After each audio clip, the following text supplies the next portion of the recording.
आज के कार्यक्रम के मुख्य अतिथि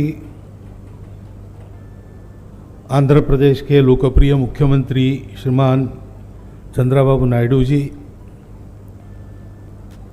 दूसरे विशिष्ट अतिथि हमारे डॉक्टर जितेंद्र सिंह जी,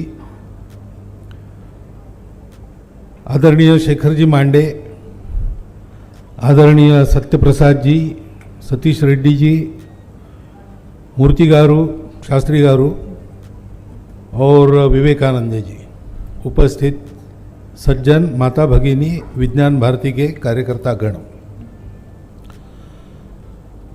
मैं हमारे दोनों अतिथियों को धन्यवाद देना चाहता हूं। जिस विषय के बारे में मुझे बोलने को कहा है उस विषय की थोड़ी सी प्रस्तावना उन्होंने कर दी है। भारत आगे जाएगा, ये निश्चित है, और भारत को विश्व को कुछ देना है। भारत का जो विकास है, माता भगिनी और विवेकानंद जी, उपस्थित सज्जन, माता भगिनी, विज्ञान भारती के कार्यकर्ता गण, मैं हमारे दोनों अतिथियों को धन्यवाद देना चाहता हूं। जिस विषय के बारे में मुझे बोलने को कहा है उस विषय की थोड़ी सी प्रस्तावना उन्होंने कर दी है। भारत आगे जाएगा, ये निश्चित है, और भारत को विश्व को कुछ देना है। भारत का जो विकास है वो विकास केवल भारत को आगे जाने के लिए नहीं है। आज दुनिया में हम विकसित देशों की हालत देखते हैं तो विकास इस प्रकार से हुआ है कि उसके साथ विनाश भी आ गया।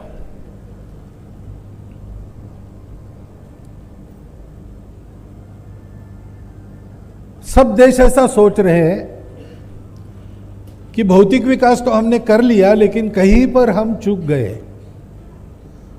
क्योंकि सारा विकास होता है सुख के लिए। मनुष्य को सुख चाहिए, सृष्टि में सबको सुख चाहिए। विज्ञान भी क्यों जानना चाहते हम लोग?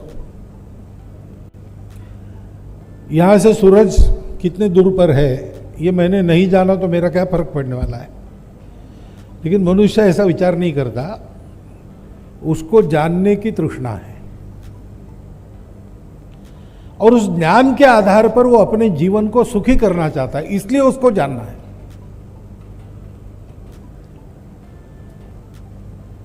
तो सुख की कल्पना क्या है, इस पर विकास की दिशा निर्धारित होती है।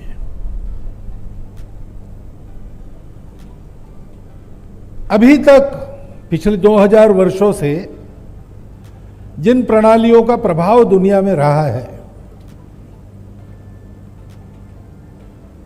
उसमें यह माना गया कि सुख केवल भौतिक है, क्योंकि हम दुनिया का अध्ययन करते हैं, दुनिया के पशु पक्षियों को देखते हैं, तो यही ध्यान में आता है। आहार, निद्रा, भय, मैथुनंच, यही सुख की कल्पना है। जानवरों के लिए ठीक है, वो जन्म लेते हैं, उनको ज्ञान लालसा रहती नहीं, क्योंकि विचार ही नहीं है, और इसलिए मरते दम तक जीना है। मरते दम तक जीना है तो जीने की आवश्यकताएं पूरी करनी है। एक दिन मर जाना है, क्यों जन्मे, कब मरेंगे, कैसे मरेंगे, कोई चिंता नहीं है। सुख दुख तात्कालिक है और भौतिक है। कोई जानवर निराश होकर आत्महत्या नहीं करता, आत्महत्या केवल मनुष्य करता है, क्योंकि जानवर को निराशा नहीं होती। जो होती है वो तात्कालिक होती है और भौतिक होती है। मनुष्य का भी विकास इसी पैमाने पर नापा गया, क्योंकि वैसे देखा जाए तो एक बुद्धि ज्यादा है मनुष्य में। शरीर होता है, मन होता है, बुद्धि होती है। बुद्धि भी ब्रेन में चलने वाले रासायनिक क्रियाओं का प्रोडक्ट है, और मन दुनिया के अनुभव से हम जो गांठ बांध लेते उसको मन कहते हैं। और इसलिए पशुओं को जैसा ही हम भी अपनी भौतिक आवश्यकताएं पूरी करें तो विकास पूरा हो गया। एक दूसरे दिशा का विचार है कि भौतिक जगत सहित अपना शरीर ये टेम्पररी है, वो मरते रहता है, बदलते रहता है। तो जो शाश्वत है केवल उसी पर चलो, दूसरा कुछ मत देखो। लेकिन ऐसे से मनुष्य रहता ही नहीं। मनुष्य को खाना है, मनुष्य को रहना है घर में, मनुष्य को सारा समाज चलना है, तो ये सारी बातें चाहिए। परंतु विकास की कल्पना भारत के बाहर के चिंतन में हमेशा इन दो सिरों के विचार के बीच में लटकती रही, घूमती रही।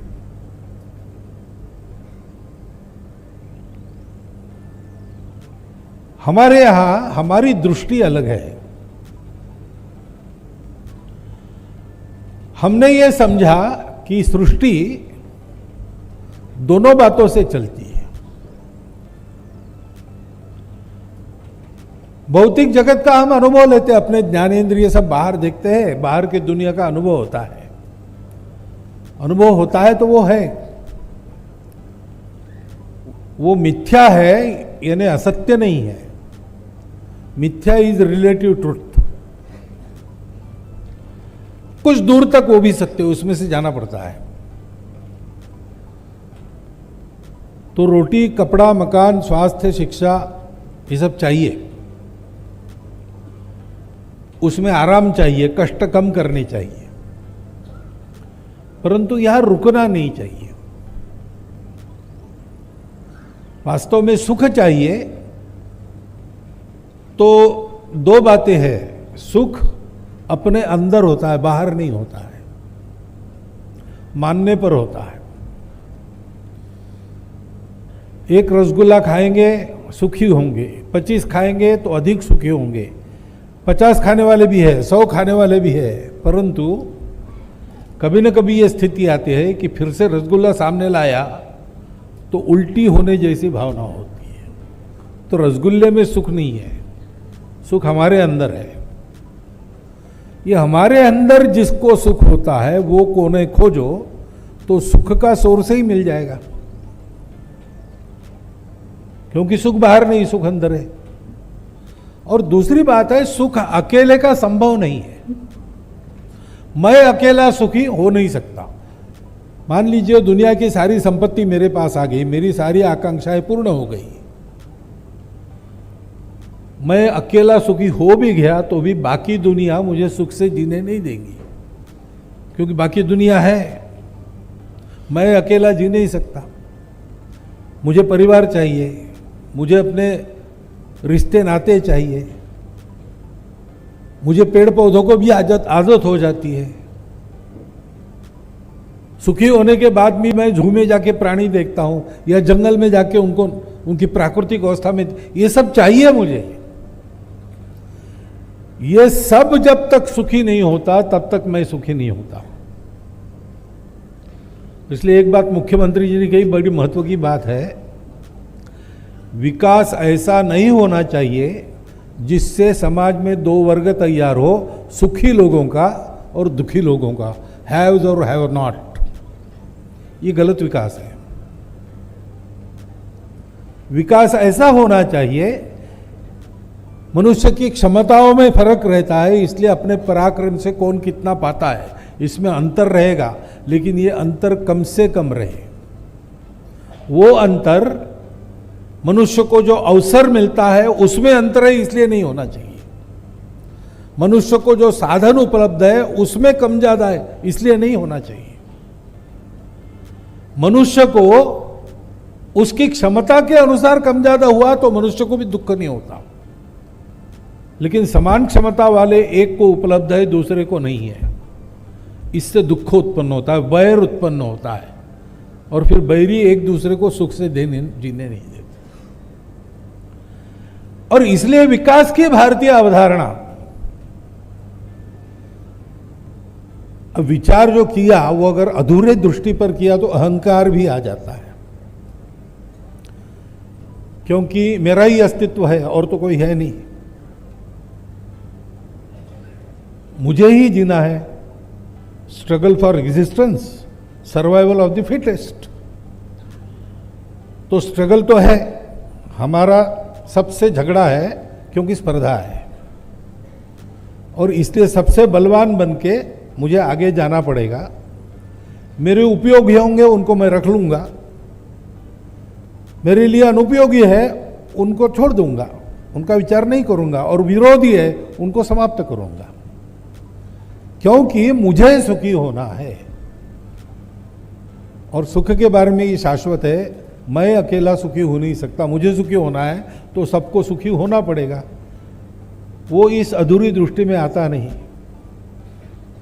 उसकी सबसे लंबी छलांग क्या है? Maximum good of the maximum people. लेकिन ऐसा विचार करके ये विकास नहीं हो सकेगा, उसके साथ विनाश आएगा। दृष्टि चाहिए सर्वे पे सुखिनः सन्तु, और इसलिए विज्ञान का विचार ये केवल अर्थ काम का विचार नहीं हो सकता। जो अर्थशास्त्र की विदेशी व्याख्या है वो बताती है कि means are limited, ends are endless, तो इनको बैलेंस कैसे करना, इसका शास्त्र अर्थशास्त्र है। कम साधनों में मैं अधिक से अधिक कैसे पाऊं। विकास की भारतीय अवधारणा क्या है? अर्थशास्त्र की व्याख्या चाणक्य ने की है कि प्रजा का योगक्षेम जिससे चलता है वो शास्त्र अर्थशास्त्र है। प्रजा यानी जिसने जन्म लिया, जो हुआ। प्रजा हम है, सब मनुष्य है, जीव जंतु भी प्रजा है, पेड़ पौधे भी प्रजा है, सब कुछ हुआ है। पानी भी प्रजा है, मिट्टी भी प्रजा है। केवल चैतन्यधारी जीव नहीं, तो जितना जड़ वो भी बना है, और ये बना है तो उसका प्रयोजन है। ये ठीक चलेगा तो हम ठीक चलेंगे, तो ये सब एक साथ ठीक चले, ये कैसा हो? इसलिए विकास में भौतिक विकास का ज्ञान तो चाहिए, लेकिन इस ज्ञान के आधार पर जो विकास मैं करूंगा वो केवल मेरा ना हो, सबका हो मेरे साथ साथ। मेरा भी हो, मेरा विकास नहीं हुआ तो चलेगा ऐसा नहीं, लेकिन मेरे साथ सबका विकास हो। इसलिए मैं अपने विकास में कुछ मर्यादा रखता हूं, अपने विकास में कुछ संतुलन भी रखता हूं। उसको कहते धर्म। हमारी विकास की दृष्टि धर्म दृष्टि है। धर्म यानी पूजा खान पान नहीं, वो छोटी बातें हैं। धर्म यानी जिससे धारणा होती है इहलोक में भी परलोक में भी सुख मिलता है। सबके स्वभाव को जानकर उनका कर्तव्य निर्धारित करते हुए सब सुखी हो, ऐसी जो व्यवस्था है उसका अनुशासन, उसका संतुलन, उसके लिए कर्तव्य का निर्धारण ही धर्म है। हमारी विकास की दृष्टि धर्म दृष्टि है। अब ये बात जब मैं कहता हूं तो बहुत लोग मानते हैं कि ये तो विरोधी बात हो गई ना, विज्ञान और धर्म का क्या संबंध है। पहला कारण इसका यह है कि वो धर्म को रिलीजन समझते। धर्म इज रिलीजन नहीं है। धर्म है सृष्टि चलने का शास्त्र है, सृष्टि चलने का नियम है। वो आप मानो न मानो वो है, वो कोई भी उससे अलग हो नहीं सकता, उसी के आधार पर चलता है। उसमें गड़बड़ होती है तब विनाश होता है। उसको पहचान के चलना। परंतु विज्ञान में धर्म का स्थान नहीं, क्योंकि यह माना गया है कि धर्म में विज्ञान का स्थान नहीं। अभी जो फंडामेंटल है यही गलत है। विज्ञान और धर्म या अध्यात्म, इसमें कोई झगड़ा नहीं है। रास्ते अलग अलग है, लेकिन गंतव्य तो एक ही है, जानना। सत्य को जानने वाली बात है। भौतिकता की मर्यादा में विज्ञान को हमने जकड़ दिया, वरना विज्ञान भी वहीं जाता। आप देखिए अभी जो प्रगत विज्ञान है वो कॉन्शियसनेस की बात कर रहा है कि नहीं? और वो कहता है, नोएटिक साइंस नाम का नया नाम आजकल हम सुन रहे हैं, जो हम पढ़ रहे थे साइंस कॉलेज में तब हमने नहीं सुना था। वो कॉन्शियसनेस स्टडी है। वो स्टडी कहता है कि consciousness is not local, it is universal. दुनिया भर में जो कॉन्शियसनेस है वो एक ही है। अब सर्वम खल्विदम ब्रह्मम, और इसमें क्या फर्क है? ब्रह्म भी बोध ही है, प्रज्ञानम ब्रह्मम। अगर प्रज्ञानम ब्रह्मम है तो कॉन्शियसनेस और प्रज्ञान समानार्थी शब्द है। विज्ञान भी उधर आ रहा है, तो फर्क कहां है? फर्क केवल मेथोडोलॉजी में है। विज्ञान की पद्धति है, बाहर देखो, प्रयोग करो, प्रतीति लो, और अनुभव के आधार पर तथ्य पक्का करो। आपको एक अनुभव आया उससे नहीं होगा, सबको वो अनुभव आना चाहिए, और कभी भी वही अनुभव आना चाहिए। जो आप कर रहे हो, अनुभव आ गया उसके कारण, वो करके दूसरों को भी वो अनुभव आना चाहिए, रेप्लिकेबल होना चाहिए, तभी उसको सत्य मानो। अध्यात्म क्या कहता है? यही कहता है, बिना प्रतीति के बात मत करो, केवल हाँ में हाँ मत मिलाओ, अनुभव करो, और जो अनुभव तुमको आता है वो सबको आ सकना चाहिए। स्वामी विवेकानंद रामकृष्ण परमहंस के पास गए और उन्होंने प्रश्न पूछा कि आप बातें कर रहे हो भगवान की, भगवान आपने देखा है क्या? तो रामकृष्ण परमहंस ने कहा, देखा है, देख रहा हूं, तुमसे ज्यादा स्पष्ट दिखता है, मैं बात भी करता हूं उससे, और तुम अगर चाहते हो तो मैंने बताए हुए रास्ते पर चलो, तुमको भी दिखेगा और तुम भी बात कर सकोगे। तब उनको माना। ये अध्यात्म की रीति है। विज्ञान की भी वही रीति है। विज्ञान बाहर देखता है, जड़ में संशोधन करता है, अध्यात्म सूक्ष्म में संशोधन करता है, उसमें देखता है।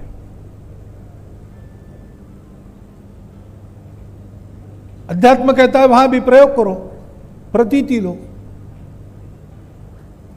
इसलिए विज्ञान के साधन भौतिक है, हम तैयार कर सकते हैं, उनकी शक्ति बढ़ा सकते हैं, लेकिन कहीं ना कहीं रुक भी जाते हैं, क्योंकि कितनी बढ़ाएंगे। 1971 में मैंने रीडर्स डाइजेस्ट का कॉमेमोरेटिव वॉल्यूम पढ़ा। उसमें एक आर्टिकल था, द स्टारी यूनिवर्स। अब किसने लिखा मैं भूल गया, वो एक जाने माने शास्त्रज्ञ ही थे, मेडिसिन के क्षेत्र में थे। उन्होंने वो लेख, नहीं फिजिक्स में क्षेत्र में थे, उन्होंने वो कहा है लेख में कि हमारे साधन अब अधूरे हो गए, क्योंकि हमारी दूरबीन से हम बड़े से आकाश गंगाओं का पता लगा लिया, लेकिन वो हमको बताता है कि अभी जो हम देख रहे हैं आकाश गंगा को, वो मान लीजिए 200 लाख प्रकाश वर्ष दूर है। तो अभी हम जो देख रहे हैं वो इतनी पुरानी जानकारी है। अभी वहाँ क्या है हमको नहीं, 200 लाख वर्षों के बाद आपको पता चलेगा। तो ज्ञान वहाँ नहीं पहुँच सकता, अप टू डेट नॉलेज नहीं मिलता, उसके आधार पर तय नहीं कर सकते कोई। क्योंकि अभी दिख रहा है वो पुराना है, अभी क्या होगा पता नहीं। और छोटी सी छोटी बात कणों में चले गए, कणों को भी विभाजित कर दिया। अब ये हो गया कि कण है कि ऊर्जा है, ये भी मुश्किल है, और देखने जाते हैं तो डिस्टर्ब हो जाता है। तो माइक्रोस्कोप भी हमारा फेल हो गया। अब अगर हमको देखना है, जानना है, तो प्रकाश से ज्यादा गति वाला साधन चाहिए, जो भौतिक दुनिया में हमारे लिए असंभव है, क्योंकि हमारी भौतिक दुनिया में इतना ज्यादा स्पीड हो गया तो साधन है वो टूट जाएगा, हम बिखर जाएंगे पार्टिकल्स में। इसलिए उसने कहा कि अब हमको एक साधन का उपयोग करना चाहिए, वो साधन है मनुष्य का मन। उसका वेग प्रकाश की गति से ज्यादा है, और इसका अध्ययन पूर्व में ज्यादा हुआ है, विशेषकर भारत में जाकर हम लोगों को नाम उसने लिए है, अमेरिकन लेखक ने। पातंजल योग सूत्र और योग वासिष्ठ जैसे ग्रंथों का अध्ययन करना चाहिए, और आज हो भी रहा है। तो इसलिए अध्यात्म और विज्ञान, ये दोनों विज्ञान ही है, यानी आज का साइंस जिसको कहते वही है। हमारे यहां अंदर के ज्ञान को ज्ञान कहा है, बाहर के ज्ञान को विज्ञान कहा है। इसकी विद्या है, उसकी अविद्या है, और दोनों चाहिए। एक के पीछे लगे तो अंधकार में खप जाओगे, विज्ञान के केवल अविद्या के पीछे लगे तो अंधकार में फंसोगे, केवल विद्या के पीछे लगे तो उससे भी ज्यादा गहन अंधकार में फंसोगे। अविद्यया मृत्युम तीर्थवा विद्यया मृतम अश्नुते, ये उपनिषदों का आदेश है कि भौतिक जगत का ज्ञान प्राप्त करके मृत्यु भय को दूर करो, और आध्यात्मिक जगत में गोता लगा के अमरत्व की प्राप्ति करो। ये जीवन जीने का तरीका विज्ञानाधिष्ठित हमारे यहां माना गया। जब मैं विज्ञानाधिष्ठित कहता हूं तो साइंटिफिक, ऐसा मेरा कहना है, क्योंकि दोनों साइंस है। और इसलिए भारतीय ज्ञान परंपरा का उल्लेख हुआ। 2000 साल पहले हमने क्या क्या किया था, लेकिन उसको कपोल कल्पित कथा मानने वाले लोग हैं, हो ही नहीं सकता। हमारे पहले कोई नहीं जानता था, ये थियरी है, अहंकार है ना साथ में। और नितांत अनसाइंटिफिक एटीट्यूड है, क्योंकि साइंस के सामने कोई क्लेम आएगा तो क्लेम सुन लिया जाएगा, क्लेम को परखा जाएगा, ठीक है तो स्वीकार किया जाएगा, नहीं तो रिजेक्ट किया जाएगा। तुम क्लेम कर रहे हो वही गलत है, ये बिना प्रयोग के कहना ये साइंटिफिक नहीं है। संतः परीक्षान्यतरत भजन्ते, परीक्षा करने के बाद अच्छे लोग स्वीकार करते हैं या रिजेक्ट करते हैं। बिना परीक्षा किए चला। हमारे देश में जो राज्य करने वाले बाहर के लोग थे, उनको लगा कि इस देश के गौरव को अगर इनके पास आने दिया तो लोग फिर से हमको निकाल देंगे, तो इनको सदा आत्महीन बना के रखना चाहिए ताकि इनका कोई गौरव स्वाभिमान न हो। और इसलिए हमको उन्होंने यही बताया कि तुम्हारे पूर्वज नितांत अनपढ़ लोग थे, कुछ नहीं जानते थे। तुम्हारे वेद उपनिषद जो सारा प्राचीन तुम्हारा ज्ञान भांडार है, चतुर्वेदा पुराणानि सर्वोपनिषद तथा रामायणम भारतम च गीता सद्दर्शनानि च जैनागमा त्रिपिटका गुरु ग्रंथ सतांगिरा, ये जो ज्ञान निधि है वो तुम्हारा ज्ञान निधि नहीं है, वो भांग की नशे में तुम्हारे लोग बड़बड़ाए उसको ही लिख के रखा है। तुम्हारे सारे ग्रंथों में को एक तरफ रखा और हमारी लाइब्रेरी का एक पुस्तक सामने लाया तो वो बहुत कम है, हल्का है। इस अहंकार के साथ हमको ये पढ़ाया गया कि है नहीं कुछ। लेकिन अब सोच रहे हैं बहुत कुछ है, मिलता है, तो कैसे खो जाओगा? तो एक मेथड है, पाया है और वह सत्य। आज के विज्ञान के निकषों पर भी वो सत्य है, अनुभव पर तो परंपरा से सत्य ही चल रहा है। तो मेथड से दो, लेकिन ये हमको पता नहीं था। ये विज्ञान आज का होता है किनके पास होता है? ज्ञानी लोगों के पास होता है ना। कोई गोली आप खा रहे हैं, वो क्या है, कैसी है, उसके परिणाम क्या है, कैसी बनती है वगैरह, ये ज्ञान आपके पास नहीं है। और वो ज्ञान बदलते रहता है। घी खाओ तो कोलेस्ट्रॉल बढ़ेगा, घी बंद कर रहे थे। अब आ गया कि गाय का घी खाने से ठीक होता है और देशी गाय का खाने से ठीक होता है। कहीं आ गया, यूट्यूब पर आ गया, हमने पढ़ लिया, तुरंत हमने घी शुरू कर दिया। कितने ही बातों में ऐसा ही चल रहा है। तो एक तरह से आंख मूंद के हम विज्ञान दृष्टि से परीक्षण करके नहीं, अंधश्रद्धा पर चल रहे हैं। जैसे पुराने परंपरा में अंधश्रद्धा रूढ़ियां है, उन पर चलते, वैसे ही इधर भी चल रहे हैं। क्योंकि ये विज्ञान पहुंचा नहीं। अपने देश में उसका एक कारण भाषा भी है। पराई भाषा में विज्ञान है, सब तक पहुंचना मुश्किल है।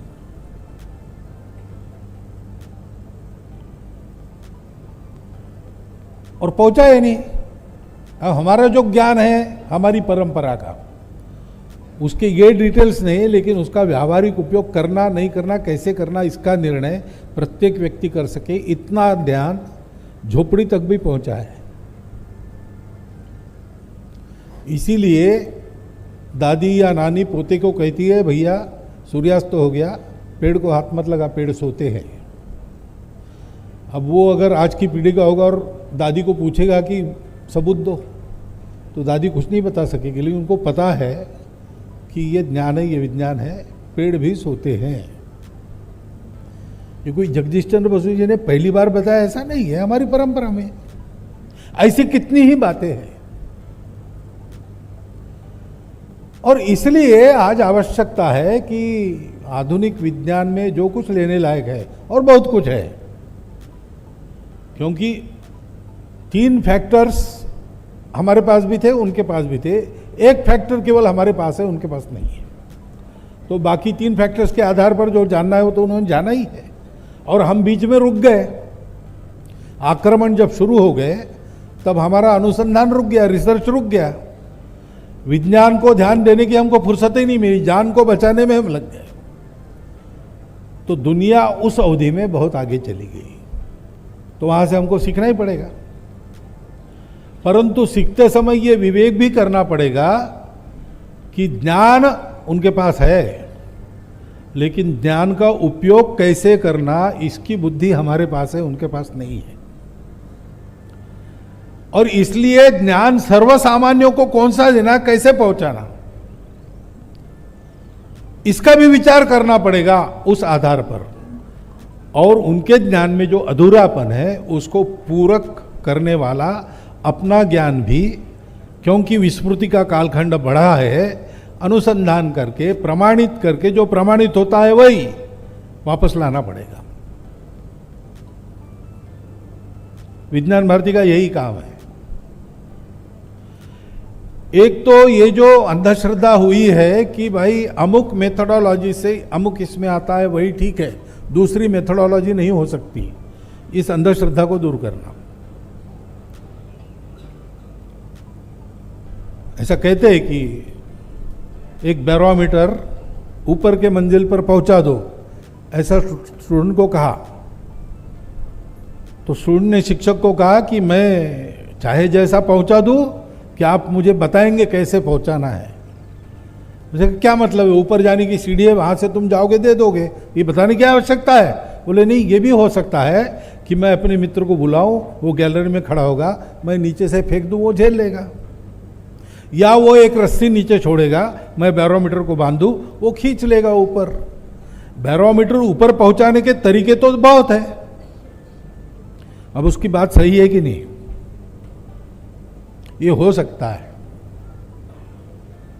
लेकिन शिक्षक पढ़े थे टेक्स्ट बुक में, तो उसमें तो एक ही तरीका दिया था, सीढ़ी चढ़ के ऊपर जाना, दूसरा सोचने के लिए तैयार नहीं थे। इसलिए अनेक तरीके होते हैं।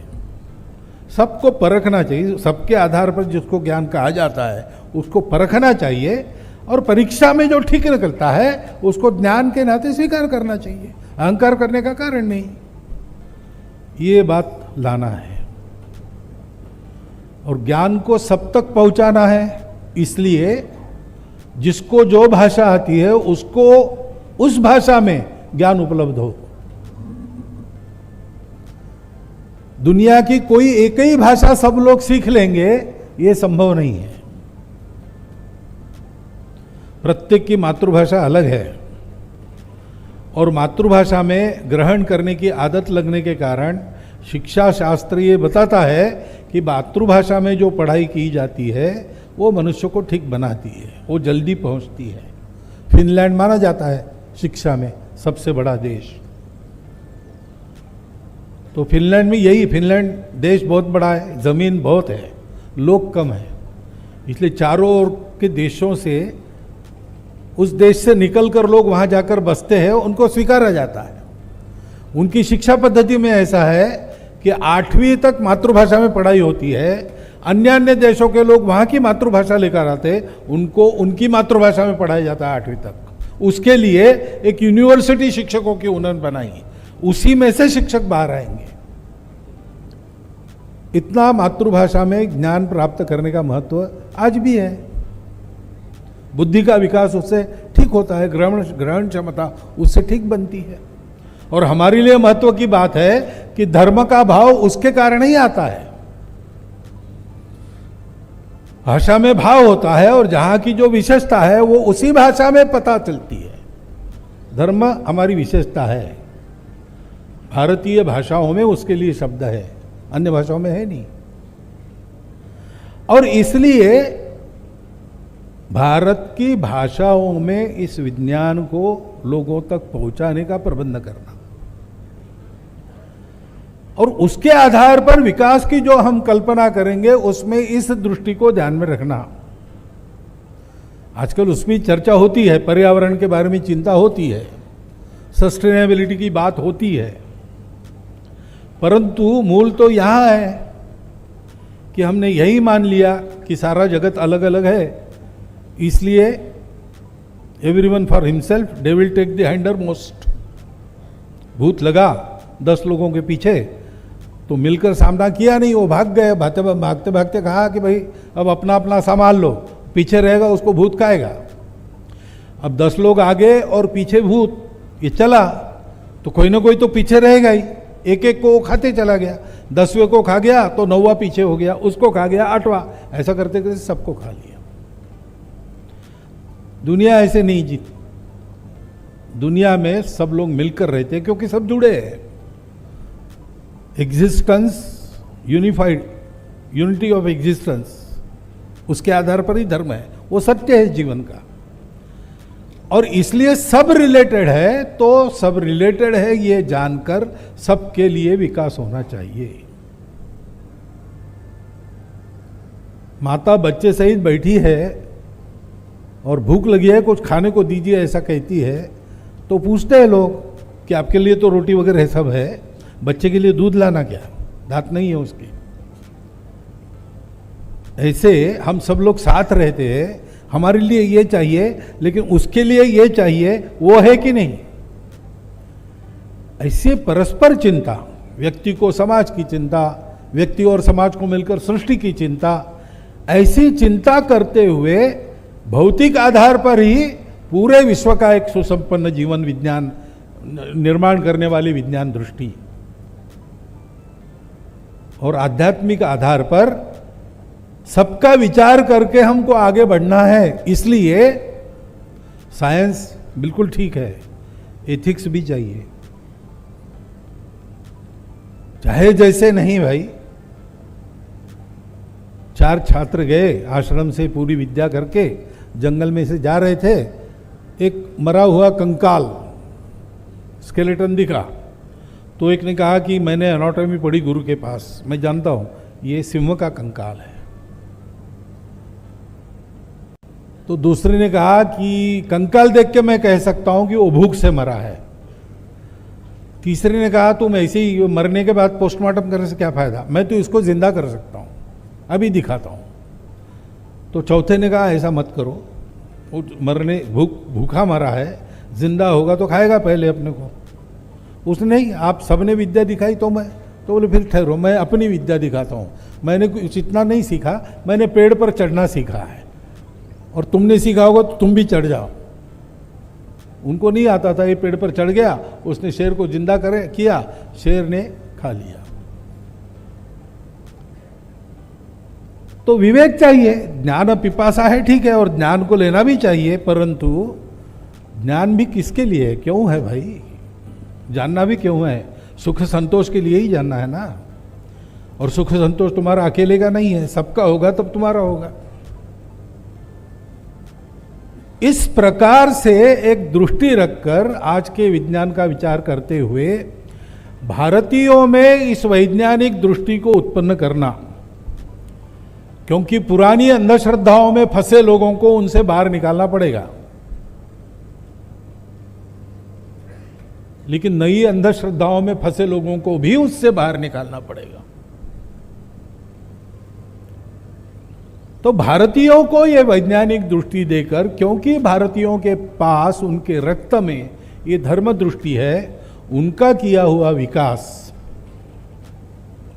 ये चलेगा। अब कितने ही ये मंदिर है, पुराने पुराने मंदिर अपने यहाँ है। अभी ऐसा हुआ है हाल के समय में, जो सुनामी आई, तूफान आए, कई जगह ये एक्सपीरियंस है कि सब कुछ रह गया, मंदिर कायम रहे।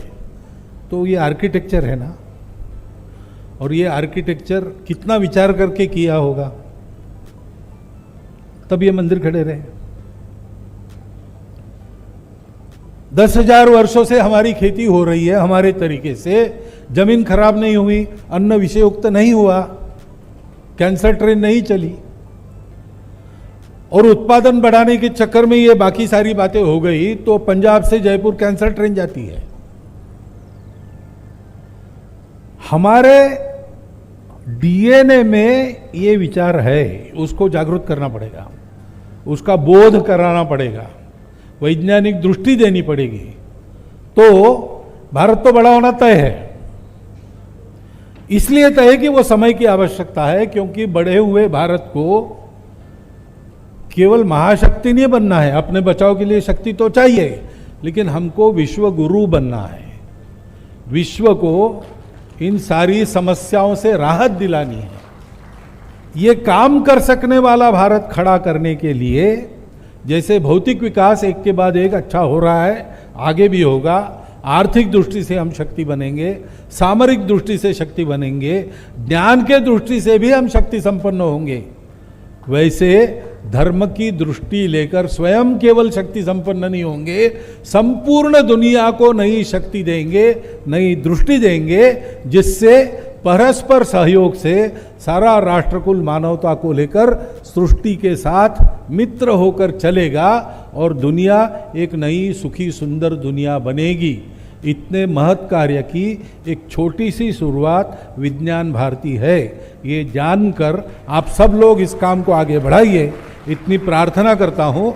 और मैं कितना वैज्ञानिक हूँ मुझे पता नहीं, लेकिन वैज्ञानिकों के सामने भाषण करने को कहा तो किया, उसको उसमें जो ठीक है वो स्वीकार कीजिए, ऐसी प्रार्थना करता हूँ। आपको धन्यवाद देता हूँ। मेरे 4 शब्द समाप्त।